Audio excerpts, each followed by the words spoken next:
దేవుడు ఒక పురుషుని ఎడల ఎలాంటి ఉద్దేశం కలిగి ఉన్నాడో వాటిని గుర్తు చేయడానికి ఈ పురుషుల కొడుకు ఏర్పాటు చేసాం. ఎందుకంటే చెప్పేవాళ్ళు లేకపోతే చెడిపోతారంట కదా. ఎవడో ఒకడు చెప్పాలి కదా. తిట్టులు తిన్నా బొట్టులు తిన్నా విమర్శించబడినా ఎవడో ఒకడు మంచి మాటలు చెప్పాలి కదా.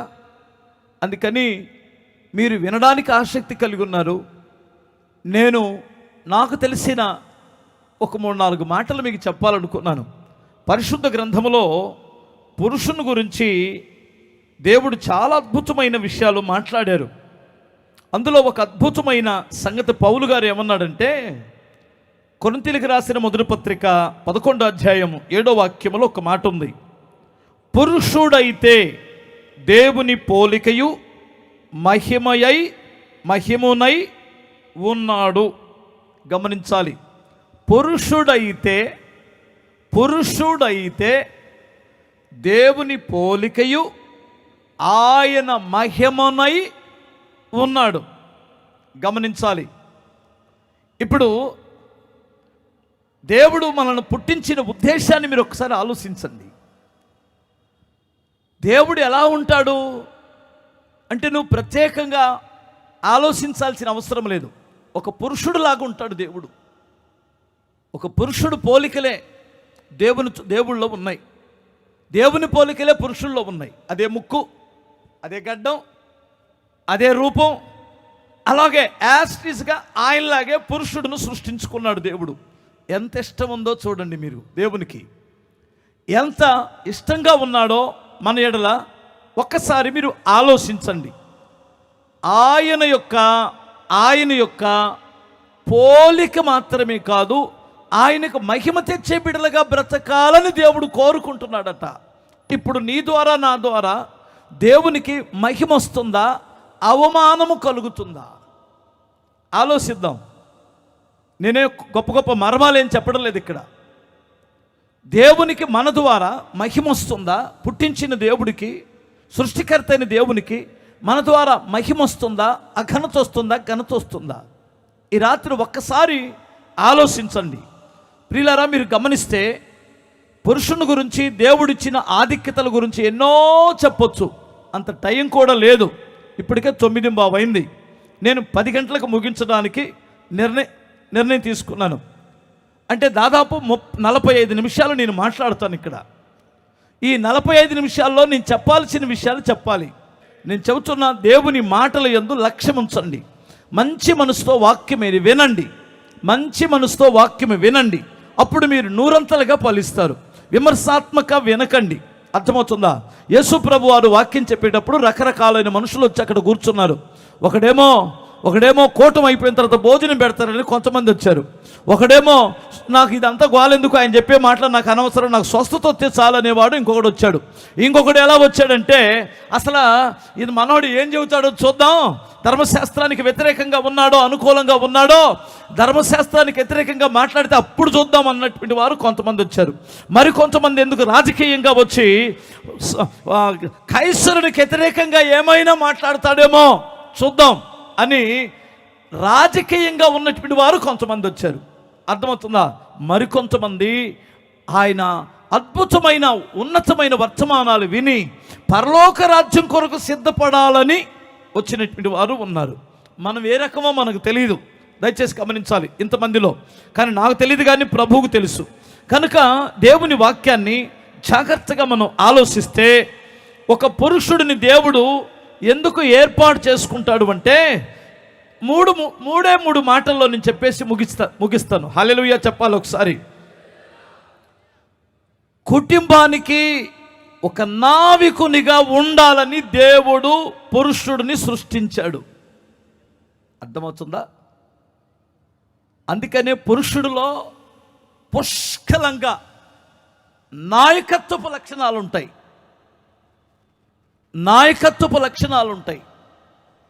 నాయకుడుగా ఉండాలి, కుటుంబంలో ఏలేటువంటి వాడుగా ఉండాలి. బైబిల్ అందుకనే ఆదికాండము 3వ అధ్యాయం 16వ వాక్యములు ఏముంటుందంటే, చూస్తారా? కాసేపు ఆగవే తల్లి. ఆయన స్త్రీతో, ఆ నీ ప్రయాసమును ఆ నీ గర్భవేదనను ఆ నేను మిక్కిలి హెచ్చించెదను. ఉమ్, వేదనతో పిల్లలను కందువు. ఆ నీ భర్త ఎడల నీకు వాంఛ కలుగును. ఆ అతడు నిన్ను ఏలునని చెప్పాను. అతడు నిన్ను లేదా నీ కుటుంబాన్ని ఏలునని చెప్పాను. హల్లెలూయా.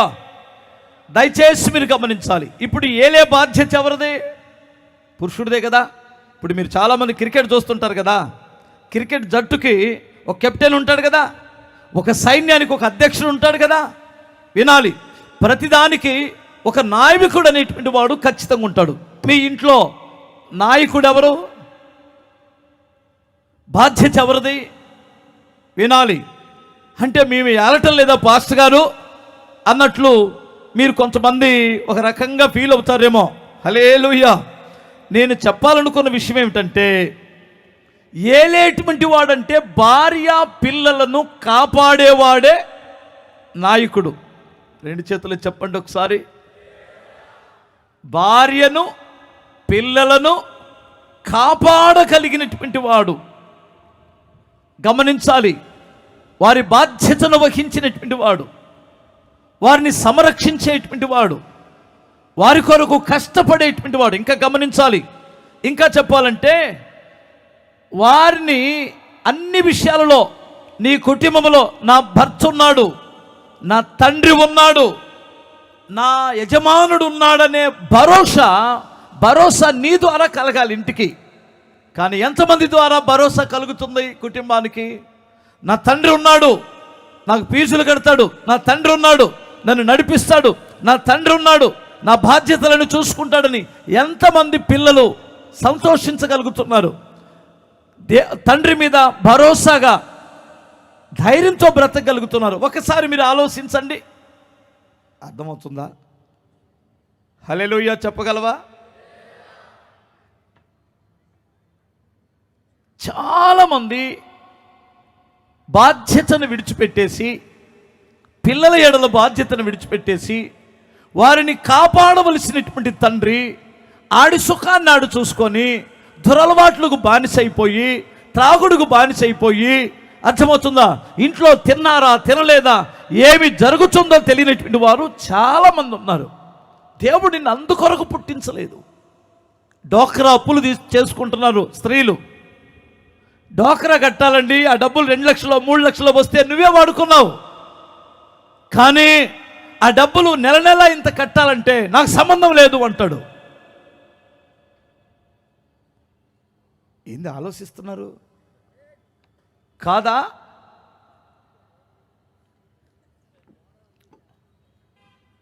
కాదంటారా? హల్లెలూయా.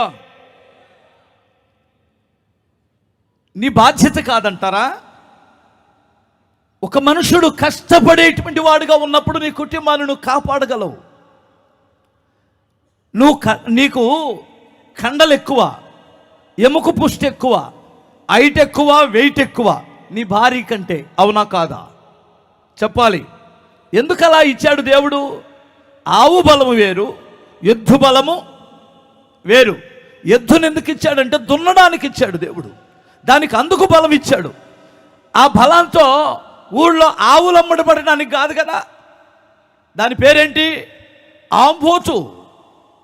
అర్థమవుతుందా?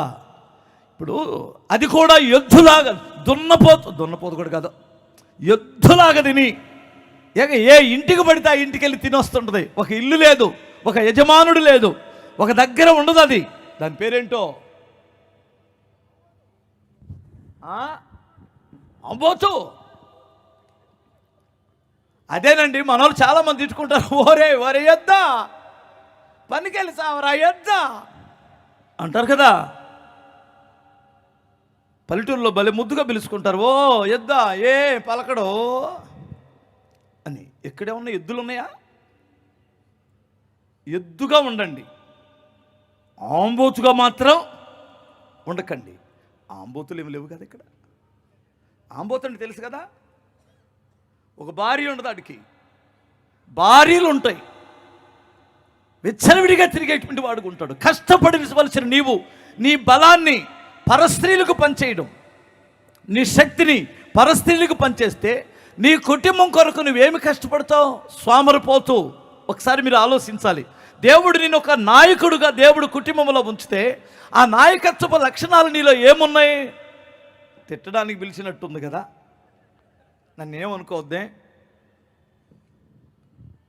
మీరందరూ కోపడితే నేను చేసేది ఏం లేదు. మీరు తలా ఒక చెయ్యో కాలో పీకేస్తే నేను ఎందుకు పనికిరాకుండా పోతాను? మీరందరూ అనుమతించారు కాబట్టి నేను చెబుతున్నాను. అర్థమవుతుందా? ఎందుకంటే నీ కుటుంబం పట్ల నువ్వు ఒక నాయకుడుగా ఉండి వారిని కాపాడవలసినటువంటి వాడు అయి ఉన్నావు. సోమరితనం అనేటువంటిది నీ జీవితాన్ని దరిద్రునిగా చేస్తుంది. సోమరు ఎప్పుడు ఎవరో ఒకరి మీద ఆధారపడిపోతాడు, ఎవరో ఒకరి దగ్గర చేయి చాపుతాడు, ఎవరో ఒకరు ఏదని ఇస్తాడని ఎదురు చూస్తాడు. కష్టజీవి ఎవరికైనా సహాయము చేస్తాడు. స్తోత్రం చెప్పాలి. పురుషుడికి బలం ఎందుకు ఇచ్చాడంటే నువ్వు కష్టపడాలి. నీకు ఆ సామర్థ్యం ఇచ్చాడు దేవుడు, ఆ తెలివితేటలు ఇచ్చాడు. కానీ నువ్వు ఎక్కడ పాడైపోయావంటే నాయకత్వపు సామర్థ్యాన్ని కోల్పోయి, అర్థమవుతుందా, అలా చతికిల పడిపోయావు. ఒక మాట చెప్పనా, నువ్వెప్పుడైతే సోమరుగా ఉంటావో నీ ఇంట్లో నీకు విలువ లేకుండా పోతుంది. నువ్వు ఏలాలి నీ భార్యని. స్తోత్రం చెప్పాలి. నీ పిల్లలను నువ్వు ఏలేటువంటి వాడుగా ఉండాలి. దేవుడు అందుకనే ఏర్పాటు చేశాడు. నీకు ఒక మాట చెబుతాను విను. భార్య నిన్ను ఏలకూడదు. ఏలిన నాడు నువ్వు సగం చచ్చిన వాడివే. భార్య నిన్ను ఏలుతుందంటే నువ్వు సగం చచ్చిన వాడివే. భార్యను నువ్వు ఏలాలి. ఇది దేవుని వాక్యం. ఏమంటారు? ఏ భార్య కూడా నా భర్తను నిన్ను ఏలాలని తన అంతరంగంలో ఎక్కడా కోరుకోదు. నా భర్తే నన్ను ఏలాలనుకుంటుంది. మరి ఎందుకు ఏళ్తుంది భార్య? నువ్వు అసమర్థుడు అయినప్పుడు, నువ్వు త్రాగుబోతు అయినప్పుడు, నువ్వు పిల్లలను పట్టించుకోనప్పుడు, పిల్లల ఎడల బాధ్యతను విడిచిపెట్టినప్పుడు, సోమరుగా బ్రతుకుతున్నప్పుడు, ఏమండి పిల్లలు ఎటుపోతున్నారో ఎటొస్తున్నారో, వారి చదువులేంటో, వారి జీవితాలు ఏమిటో, వారు ఏం చేస్తున్నారో పట్టించుకోనప్పుడు ఎవరో ఒకరు చేయాలి కదా పెత్తనం, ఎవరో ఒకరు నాయకత్వం కావాలి కదా. అర్థమవుతుందా? ముఖ్యమంత్రి గారు లేనప్పుడు మరి ఆయన ఎవరు, గవర్నర్ గారు పరిపాలనలోకి వస్తారు కదా. ఒకవేళ ప్రధానమంత్రి లేనప్పుడు రాష్ట్రపతి వస్తాడు కదా. వినాలి. అలాగునే ఆమె అయిష్టంగానే పెత్తనం చేయడానికి ముందుకొచ్చింది. అప్పుడు నువ్వేమయ్యావో తెలుసా? నీ సోమర్థనాన్ని బట్టి ఏమయ్యావో తెలుసా? ఎంత సిగ్గుసేటో తెలుసా? నేను చాలాసార్లు చెబుతున్నాను, మరలా చెబుతున్నాను. పెళ్ళైన కొత్తలో ఆమె నిన్ను డబ్బులు అడిగేది. ఏమయ్యో నిన్నే మనిషి ఒక 50 రూపాయలు ఇచ్చెళ్ళు అనేది. అవునా?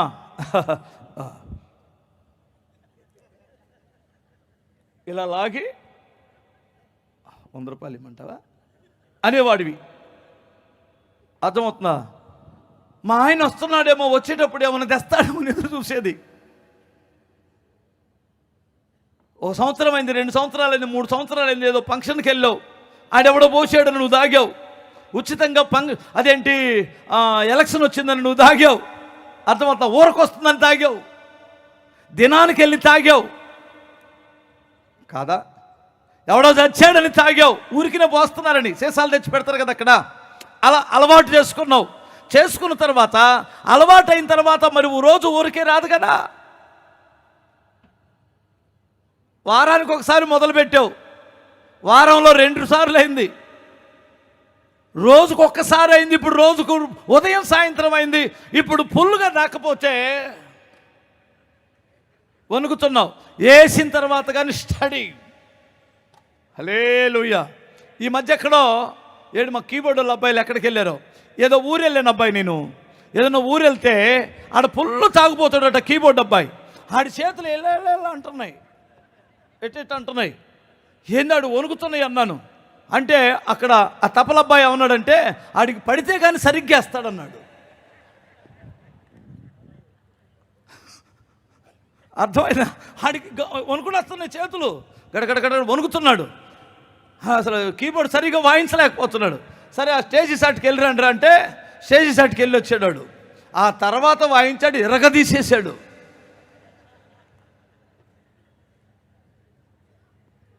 ఇప్పుడు వాడు దేని మీద ఆధారపడిపోయాడు? కేవలం సీసా మీద ఆధారపడిపోయాడు.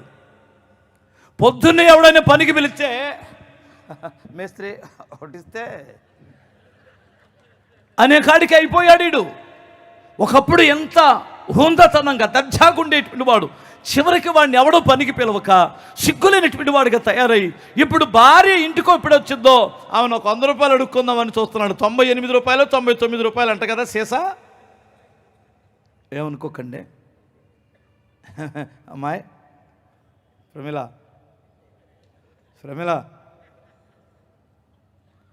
ఏంటి చెప్పు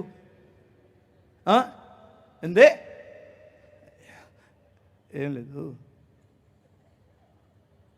ఒక 100 రూపాయలు.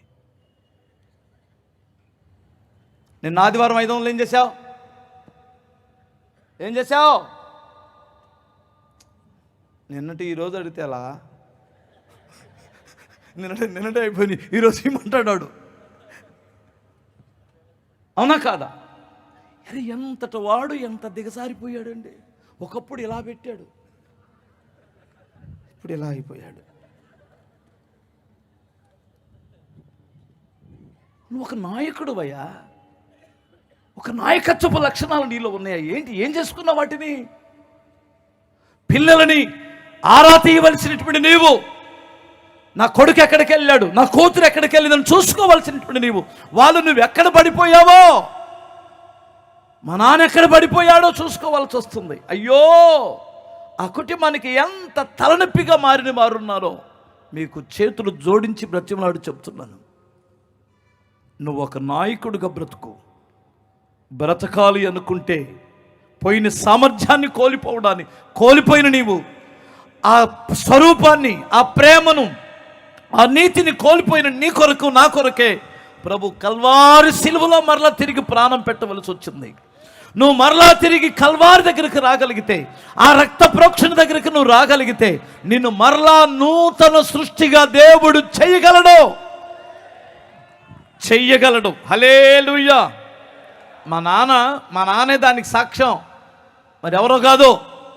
మా నాన్న చిన్నప్పుడు ఫుల్లుగా తాగేవాడు. నా చిన్నప్పుడు సారా ప్యాకెట్లు ఉండేవి. సారా ప్యాకెట్లు తాగొచ్చా మా అమ్మ ఏడుస్తూ, అయ్యో కొంప కొల్లేరైపోతుంది, నాశనం అయిపోతుంది అంటే, అలో ఇక తాగలే అనేవాడు. నువ్వు తాగుతావు అంటే, నమ్మవా నీ మీద ఒట్టు అనేవాడు. ఎవరి మీద? మా అమ్మ మీద నాకు తెలిసి 10 సంఖ్యలు వేసి ఉంటాడు, నేను చూడగా ఒట్లు. మా అమ్మ నమ్మనప్పుడు ఒకసారి పెద్దోడాడే ఆడి మీద ఒట్టేస్తాను, నా మీద కూడా వేసాడు ఒట్లు. ఎన్నిసార్లు ఒట్లేసాడు అంటే తను మారాలని తపనతో ఒక్కసారి కూడా మారలేదు. ప్రభు దగ్గరికి వచ్చిన తర్వాత మారిపోయాడు. ఆయన మాత్రమే మార్చగలడు, ఆయనకు మాత్రమే శక్తి ఉంది. ఈ పురుషుల కొడుక్కి నేను పిలిచింది నీకు కొబ్బరిను నమ్మడానికి కాదు, అర్థమవుతుందా? అంజూరపు కాయలు ఇవ్వడానికి కాదు నేను ఇక్కడ పిలిచింది. నిన్నెందుకు పిలిచామంటే కల్వారి దగ్గర నీ యొక్క పాపములు రక్తములు కడుక్కోమని. ఇది ఒక సదవకాశం. ఈ రాత్రి నువ్వు వెళ్ళబోయేసరికి, ప్రభువా నేను పాపిని, నన్ను కడగండి అంటే నీ స్థితిగతులు మారిపోతాయి. మీకు అర్థమవుతుందా? స్తోత్రం చెప్పగలవా? ఇంకొకసారి చెప్పు. నువ్వు బాధ్యత కలిగి కుటుంబాన్ని పోషించే నాయకుడిగా ఉండాలన్నది దేవుని యొక్క ఉద్దేశం. రెండవ ఉద్దేశం ఏంటో తెలుసా? దేవుడు ఎందుకు నిన్ను ఏర్పాటు చేసుకున్నారో, నువ్వు ఒక యాజకునిగా కుటుంబంలో ఉండాలని. హల్లెలూయా. నాయకుడు వేరు, యాజకుడు వేరు. 2 చేతులు చెప్పండి. నువ్వు యాజకత్వం చెయ్యాలి. అదేంటి పాస్టర్ గారు, యాజకులు అంటే మీరు కదా, పాస్టర్ గారులు కదా యాజకులు అంటే? కాదు, నీ కుటుంబాన్ని యాజకుడు నువ్వే. నోవాకు తన కుటుంబానికి యాజకుడు ఎవరో? నోవాకు. తెలుసా మీకు? హల్లెలూయా. బలిపీఠం కట్టి బలిపీఠం మీద బలర్పించిన వాడెవరో? నోవాకు. కొడుకులు కోడళ్ళు, అదే వాళ్ళ మనవరాళ్ళు ఆయన బలర్పిస్తున్నప్పుడు సాగిలపడి ప్రభువుకు ఆరాధన చేసేవారు. వీళ్ళందరికీ యాజకుడు ఎవరు ఇంట్లో? రేయ్ ఓడ కట్టాలి, రేయ్ బలిపీఠం కట్టాలి, రేయ్ బలర్పించడానికి గొర్రెలు తేవాలి, మేకలు తేవాలి. తెస్తావు నాన్న. ఒక హోందాచనంగా ఎవరు నిల్చున్నారు అలాగూ? హల్లెలూయా.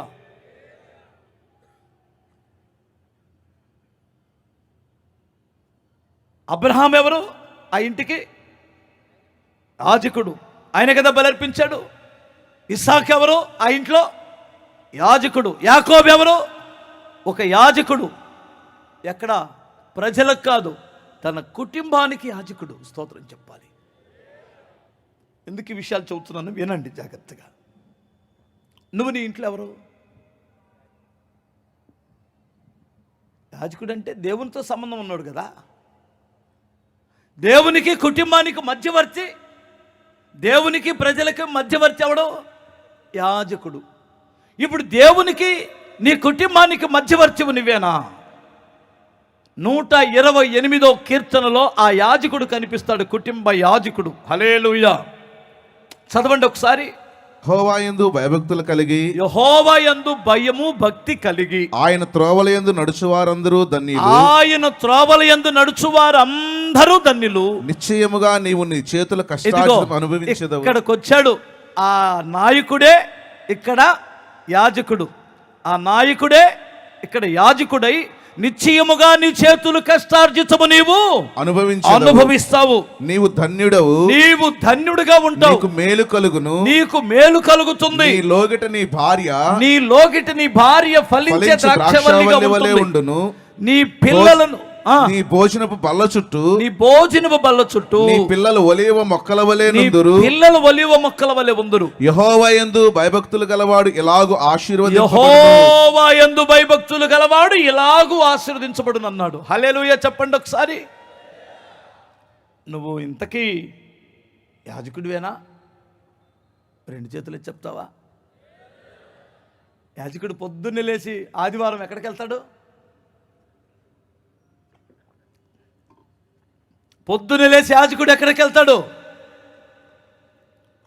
పొద్దున్న లేచి బైబిల్ చదువుతాడా లేదా యాజకుడు? పొద్దున్న లేచి మోకరించి ప్రార్థన చేస్తాడా లేదా యాజకుడు? అయితే పొద్దున్నే లేవగానే మన ఇంట్లో నా తండ్రి ప్రార్థన చేయుట నేను చూస్తున్నానని నీ కొడుకులు చెప్పాలి. నా తండ్రి దేవుని భయభక్తులు కలిగినటువంటి వాడువని నీ కూతురులు చెప్పాలి. నా తండ్రి నీతిమంతుడని నీ కుటుంబ సభ్యులు చెప్పాలి. నా భర్త నీతిమంతుడని, నా భర్త పరిశుద్ధుడని నీ భార్య సాక్ష్యం ఇవ్వాలి. అప్పుడు నీ కుటుంబం ఇలాగూ ఆశీర్వదించబడుతుంది. స్తోత్రం చెప్పాలి. నా భర్త పొద్దున్న లేచి మోకరిస్తాడండి. ఆయన దేవునికి భయపడే యజమానుడండి నా భర్త. దేవుడంటే నా భర్తకు భయం అండి. దేవుడంటే నా భర్తకి ఇష్టం అండి.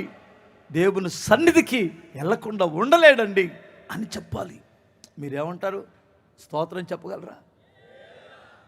తండ్రి ఏమి చేయుట కుమారుడు చూసునో కుమారుడును అదియే చెయ్యును.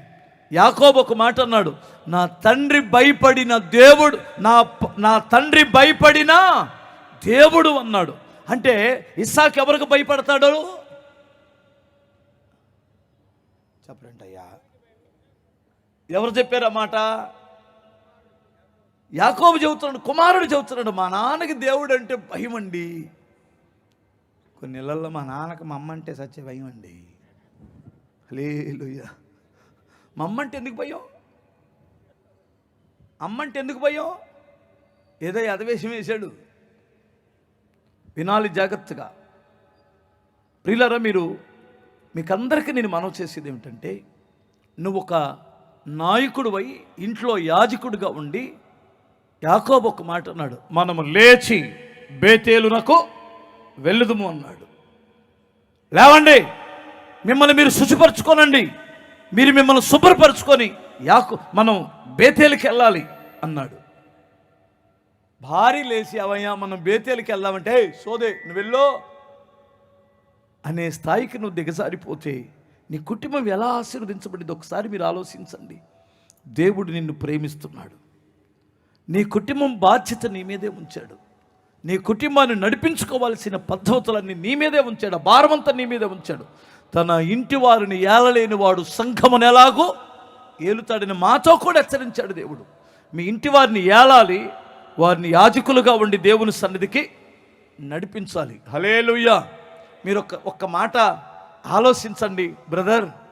మీరు ఏ ఊరు నుంచి వచ్చారో నాకు తెలీదు. మీరు ఏ ఊరు నుండి వచ్చినా, అన్నయ్య ఇక నుండి నేను ప్రతి ఆదివారం నా భార్య పిల్లలు తీసుకొని నేను చర్చికి వెళ్తానన్నటువంటి వారు చేతులు ఎత్తారా?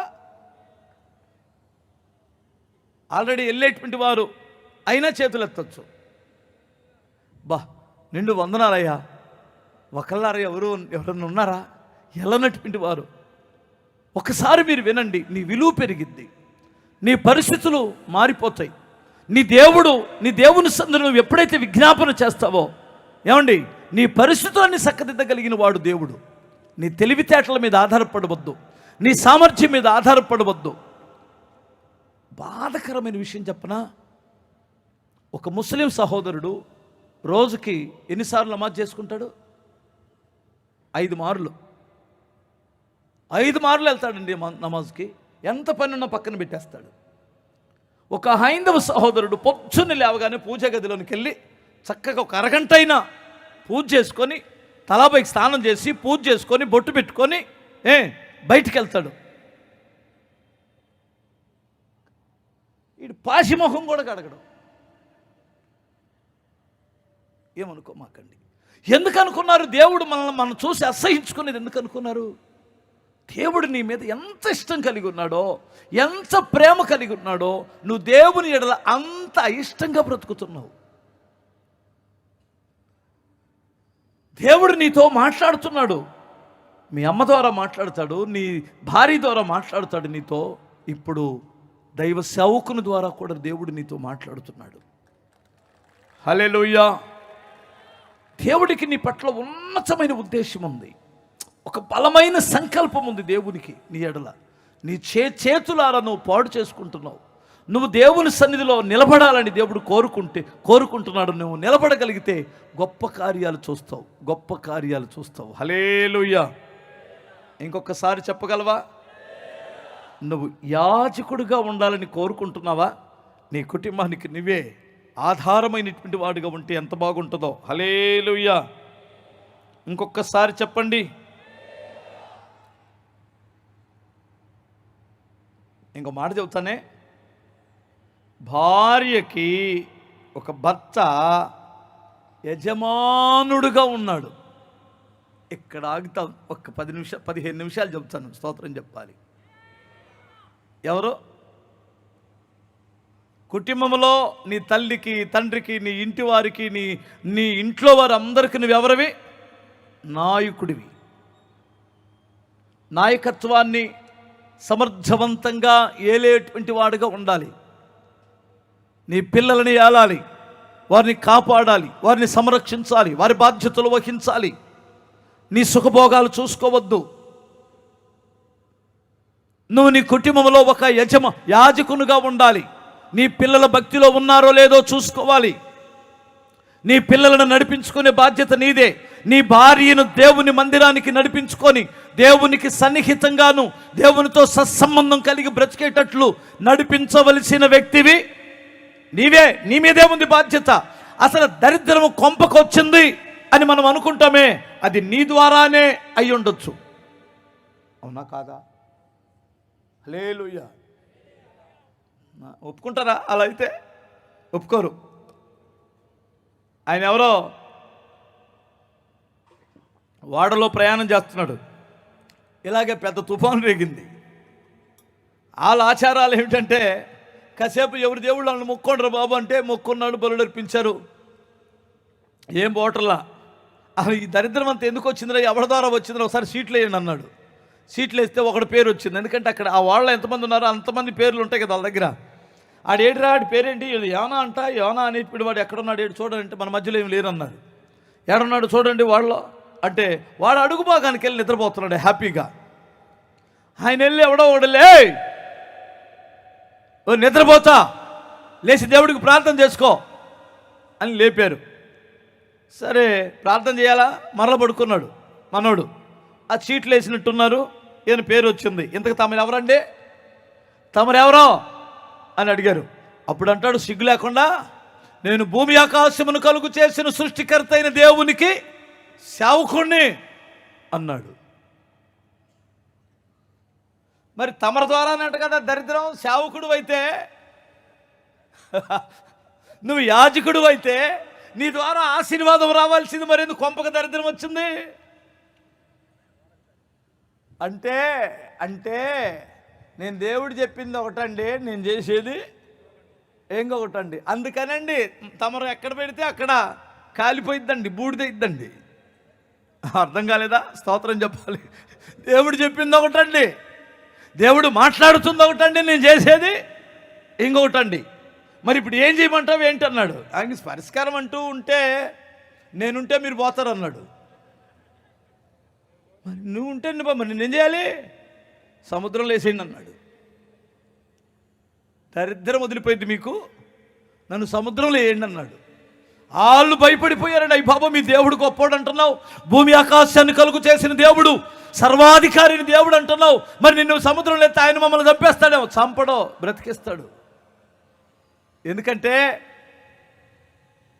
ఆ దరిద్రం, ఆ శాపం నా ద్వారా వచ్చింది మీకు అన్నాడా లేదా? చెప్పరేంటండి? హల్లెలూయా. కానీ క్రైస్తవుడు కదూ, దేవుని బిడ్డ కదూ, మనస్సాక్షి ఉంది. నేను నాశనమైనా నా ద్వారా ఇంకొకడు నాశనం అవ్వకూడదు. మన బ్యాచ్ ఒకటి ఉంది, నాకు దక్కంది ఎవరికే, ఎంత దాన్నైనా పాడు చేస్తాడాడో, ఎన్ని నిందలైనా మోపుతాడు, ఎంత మందినైనా పాడు చేస్తాడు. ఎందుకంటే చిన్నప్పుడు గురుగులాట ఆడుకునే వాళ్ళం మనం కదా. ఇసుకలో అవి కట్టి, మేడలు కట్టి, మిద్దలు కట్టి, అయిన ఇసుకలో కట్టిన తర్వాత తొక్కడం వచ్చింది పక్కనోడికి, ఈడికి ఈడి దారి నీడు వెళ్ళొచ్చు కదా, వెళ్ళడం ఆట లేదు గీట లేదని పాడు చేసి వెళ్తాడు. ఈ పనికి మారిన బుద్ధి యాజక లక్షణాల్లో ఉండదులేండి. అందుకనే యోనా నన్ను పక్కన పడేయండి మీరు బ్రతికేస్తారన్నాడు. తిమింగలం మింగిన తర్వాత కానీ అప్పుడు మనోడికి పశ్చాత్తాపం వచ్చింది. నిన్నేదో ఒకటి మింగాల నా బిడ్డ, లేదు నిన్ను ఏదో ఒకటి మింగితే కానీ, అప్పు మింగితే కానీ దేవుడా నా తండ్రి నా ప్రభువా. మొన్న ఒక అబ్బాయి ఏదో ఇది యాప్లో అప్పులు చేశాడంట, తీర్చడానికి డబ్బులు లేవు.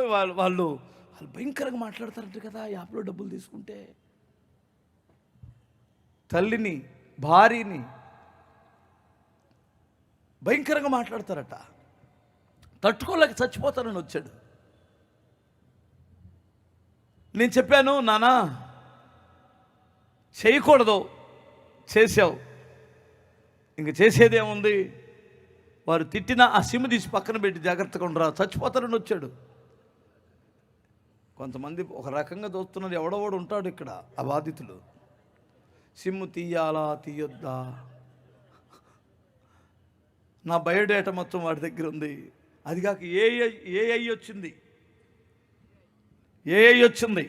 ఏఐ కదా. మీ ఆవిడ చిన్న ఫోటో దొరికితే చాలు ఆడు ఏదైనా చేయగలడు.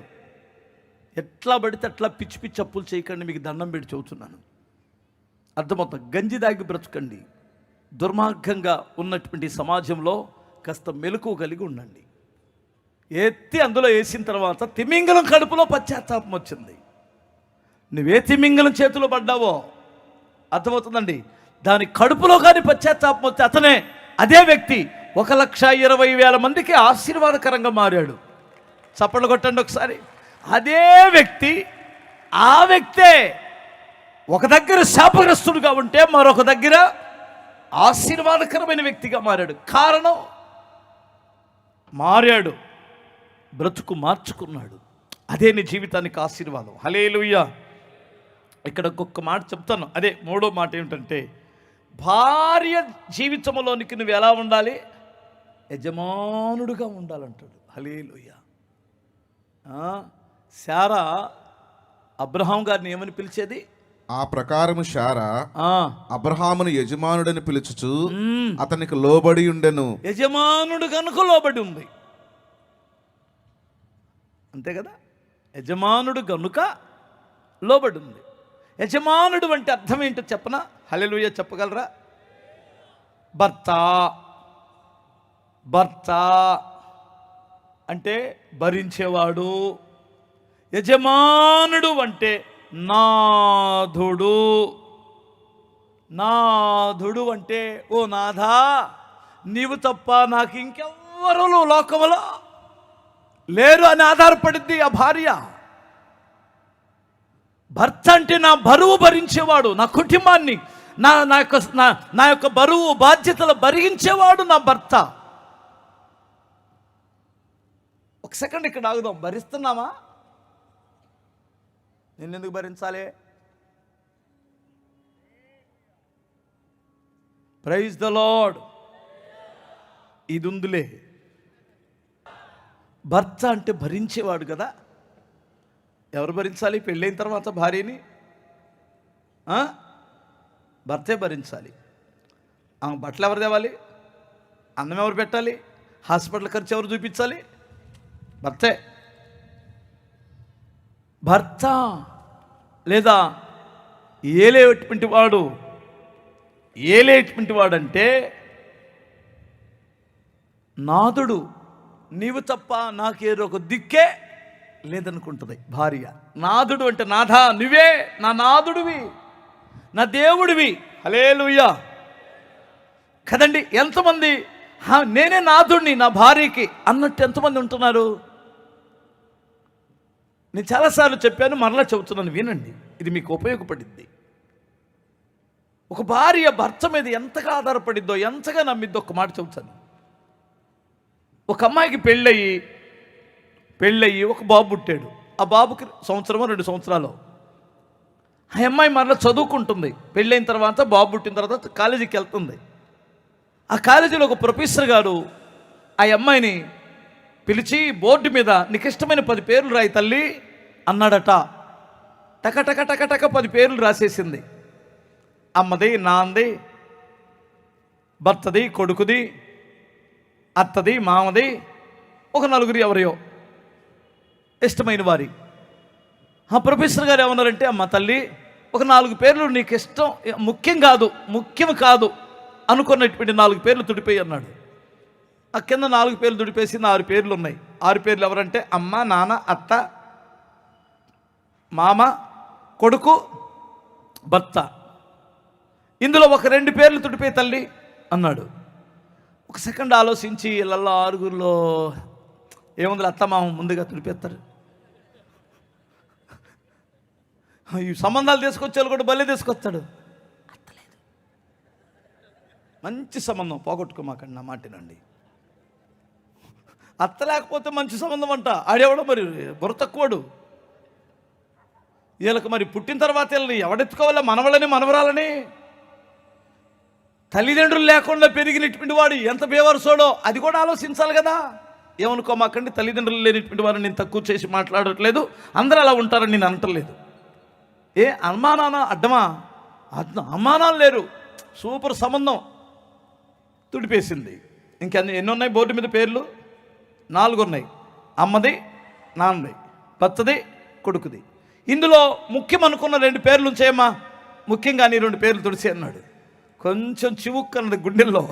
అమ్మ బాబాయ్, మా అమ్మ నాన్న పేరు నా చేతులతోనే తుడిచేయాలని కాసేపు ఆలోచించి తప్పక తుడిచేసింది.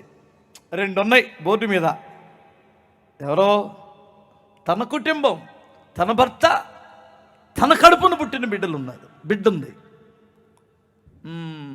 ఈ రెండిట్లో ఒక్కలకే శాంతమ్మా, ఒకటుంచు, ఒకటి తుడిపోయి. నీ జీవితానికి ఎవరు ముఖ్యమో వారి పేరు మాత్రమే కనపడాలన్నాడట శోధకుళ్ళలాగా ఆయన. ఇక ఏడుపు వచ్చేసింది.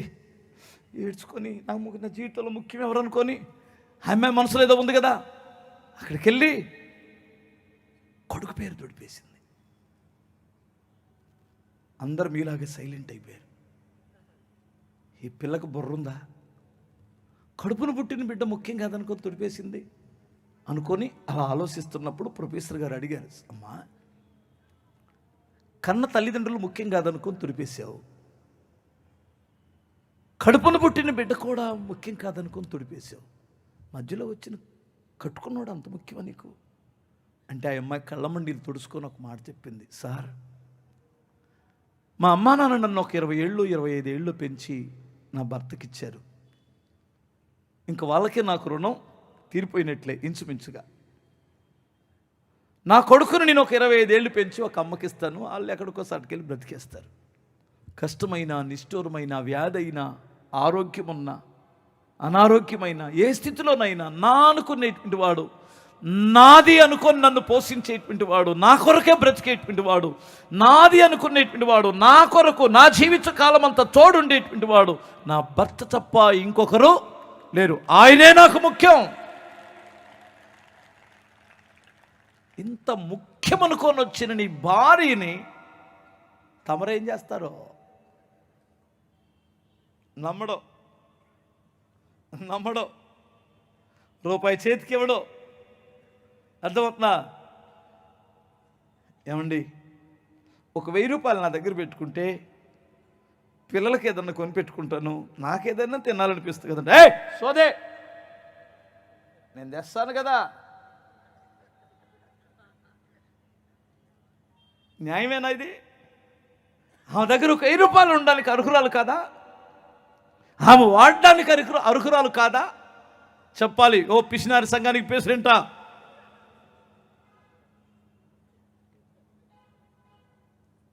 ఆమె ఎప్పుడు ఇంట్లోనే ఉంటుంది కదా. ఒక్కసారి అలా విజయవాడ వెళ్ళి ఆ బ్యారేజ్ మీదో అక్కడో ఇక్కడో కాసేపు సరదాగా తిప్పుకొని రావడానికి అర్హురాలు కదా? చెప్పరంటాయా? ఈడు మాత్రం ఊరంతా తిరిగి వస్తాడు.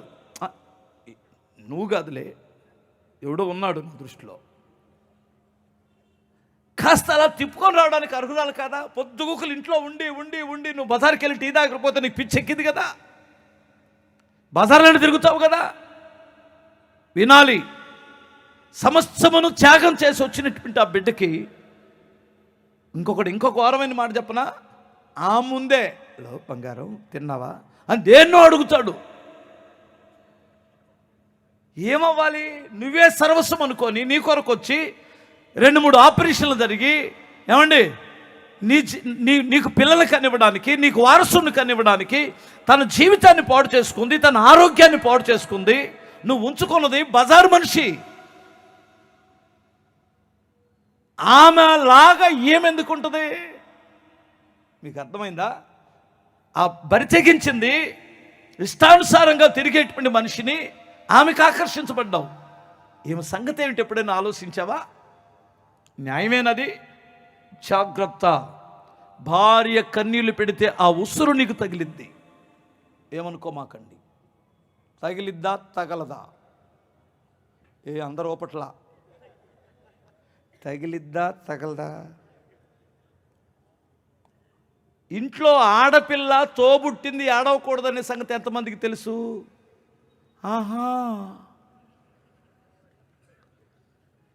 తోబుట్టింది ఎప్పుడన్నా వచ్చిపోయేది ఏడిస్తే ఏమైంది? జీవితకాలం అంతా నువ్వే సర్వస్వం అనుకున్నది ఏడవకూడదు. వాళ్ళు ఏడవకూడదు, వీళ్ళు ఏడవకూడదు. స్తోత్రం చెప్పాలి. అర్థమవుతుందా? ఆ బాధనండి కాసేపు నేను చెబుతున్నాను.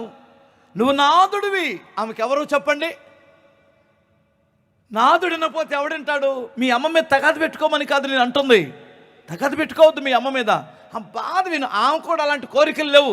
నువ్వు వెళ్ళి నీ చెప్పిన వెంటనే మీ అమ్మ మీద తగాదు పెట్టుకొని గొడవ పడని చెప్పడం లేదు. ఇంటే ఆ బాధ ఇంటే తన గుండెల్లో ఉన్న బరువు దిగిపోయింది. అవునా కాదా? లేదు. మా పాస్టర్ గారులు అందరూ ఒక రకంగా చూస్తున్నారు ఎదురుగుండి. వీళ్ళని వింటారా ఆ బాధలో? ఇప్పుడు వచ్చాం వెలుగులోకి. టైం అయిపోయింది. స్తోత్రం చెప్పగలరు ఒకసారి? ఆ బాధ వింటావా? హల్లెలూయా. నాదుడు అంటే సమస్తమును. ఇంకా చెప్పనా? ప్రాణనాథుడు అంట. ఎవరు? భర్త అంటే అర్థం ఏంటి? నాథుడు. హల్లెలూయా. ప్రాణనాథుడు ఏం చేస్తాడు? ప్రతిదినమూ ప్రేమిస్తాడు, ప్రతిదినమూ ప్రేమిస్తాడు. ప్రియుడు, ప్రాణనాథుడు, ప్రాణప్రియుడు. నాథా, అబ్బా ఏమి నాథుడు, స్తోత్రం చెప్పాలి. ఏమనుకోవద్దే, ఒక్క మాట వినండి. నేను ఎందుకు ఈ విషయాలు చెబుతున్నానంటే, నీ వ్యాపారం ఆశీర్వదించబడాలంటే నీ కుటుంబం కరెక్ట్గా ఉండాలి. నీ ఉద్యోగములను సమర్థవంతంగా చేయాలంటే కుటుంబం పర్ఫెక్ట్గా ఉండాలి. సేవకులు నీ సేవ కరెక్ట్గా ఉండాలంటే నీ కుటుంబం పర్ఫెక్ట్గా ఉండాలి. నువ్వు ఏది సాధించాలన్నా కుటుంబం ఏకీభావించకుండా నువ్వేం సాధించలేవు, ఏమీ చేయలేవని జీవితం పాడైపోయింది. అందుకని దేవుడు నిన్ను ముందు ఆ సామర్థ్యాన్ని ఇచ్చాడు. ఒక నాయకుడిగా ఉండాలి, ఒక యాజకుడిగా ఉండాలి. భారీ ఎడల ఒక యజమానునిగా అన్ని భరించేవాడిగా, పోషించేవాడిగా, సంరక్షించేవాడిగా, ఆమెను సుఖపెట్టేవాడిగా ఉండాలి. స్తోత్రం చెప్పాలి. ఈ విషయంలో చాలా పర్ఫెక్ట్గా ఉండాలి. ఎందుకంటే నేను ఎక్కువ చెప్పకూడదు. దురలవాట్లకు బానిస అయిపోయి భార్యను సంతోషపరచలేనటువంటి అసమర్థులు బోలెడంతమంది ఉన్నారు. అనారోగ్యాలు పాలై వయసులోనే ఊపిరితిత్తులు పోయి, వయసులోనే కిడ్నీలు పోయి, వయసు ఉండగానే ఏమండి అనారోగ్యం పాలై వయసులో ఉన్న భార్యలను సంతోషపరచలేనటువంటి దురలవాట్లకు బానిసలైనటువంటి అసమర్థులు కూడా ఉన్నారు. ఏమనుకోవద్దు, వాళ్ళు నన్ను క్షమించనుగాక. నేను ఎక్కువగా మాట్లాడలేను. మనసిప్పి ఏమండి ఒకవేళ సింగిల్గా ఉంటే మాట్లాడగలను, కానీ పబ్లిక్లో ఉన్నాను నేను. దాన్ని గుర్తుపెట్టుకోనండి. భార్యను సంతోషపరిచే ప్రియుడుగా ఉండండి. స్తోత్రం చెప్పాలి. ఆమెతో ప్రేమగా మాట్లాడండి, కుటుంబాన్ని ఏలండి. అర్థమవుతుందా? ఇంకొక మాట చెబుతున్నాను నేను. నీ మీద నీ అమ్మా నాన్న ఆధారపడి ఉన్నారు, నీ పిల్లలు ఆధారపడి ఉన్నారు, నీ భార్య ఆధారపడి ఉంది. నీ దురలవాటులు నీ కుటుంబాన్ని పాడు చేస్తాయి. నా మాట వినండి. నీ బండి స్పీడు నీ కుటుంబాన్ని రోడ్డు పాలు చేస్తాయి. అవునా కాదా? ఒక్క నిమిషం ఎందుకు గుర్తొచ్చింది, చెప్పమంటారా? బైకులో ఉన్నటువంటి వారు అల్లుళ్ళు చెప్పండి. బైకులో ఉన్నటువంటి వారు ఇంకొకసారి చెప్పండి. ఇంతలో పెద్ద లారీని క్రాస్ చేసి అని కేకలేస్తున్నామంటగా, వాడు తగిలిస్తే నువ్వు మాచూరిలో ఉంటావు. ఆయన చూసి మనం భయపడాలా, మనల్ని చూసి ఆడు భయపడాలా? చెప్పరంటయా. భార్యని ఎక్కించుకుంటాడు, పిల్లల్ని ఎక్కించుకుంటాడు, బుట్టలు పెట్టుకుంటాడు, సూట్ కేసు పెట్టుకుంటాడు. అర్థమవుతుందా? ఇవన్నీ ముందు పెట్టుకొని హ్యాండిల్ తిరగకుండా వెళ్తుంటాడు. వాడు లారీ వాడు ఏమంటాడు? పోతావురా రే. తిడుతున్నారా తిట్టట్లేదా? నేను డైలీ కారులో తిరుగుతాను కాబట్టి ఎలాంటి అరే అరే అరే అరే అరే లారీ ఎలా తిప్పుతుంటాడు. పాస్టర్ గారులు మామూలు కాదు. పంతులు గారులు పాస్టర్ గారులు వెళ్ళే స్పీడ్ ఎప్పుడు వెళ్ళట్లా. మీరు గమనించండి, రోడ్డు మీద పంతులు గారులు పాస్టర్ గారులు వెళ్ళిన స్పీడ్ ఎవడట్లా బండి మీద.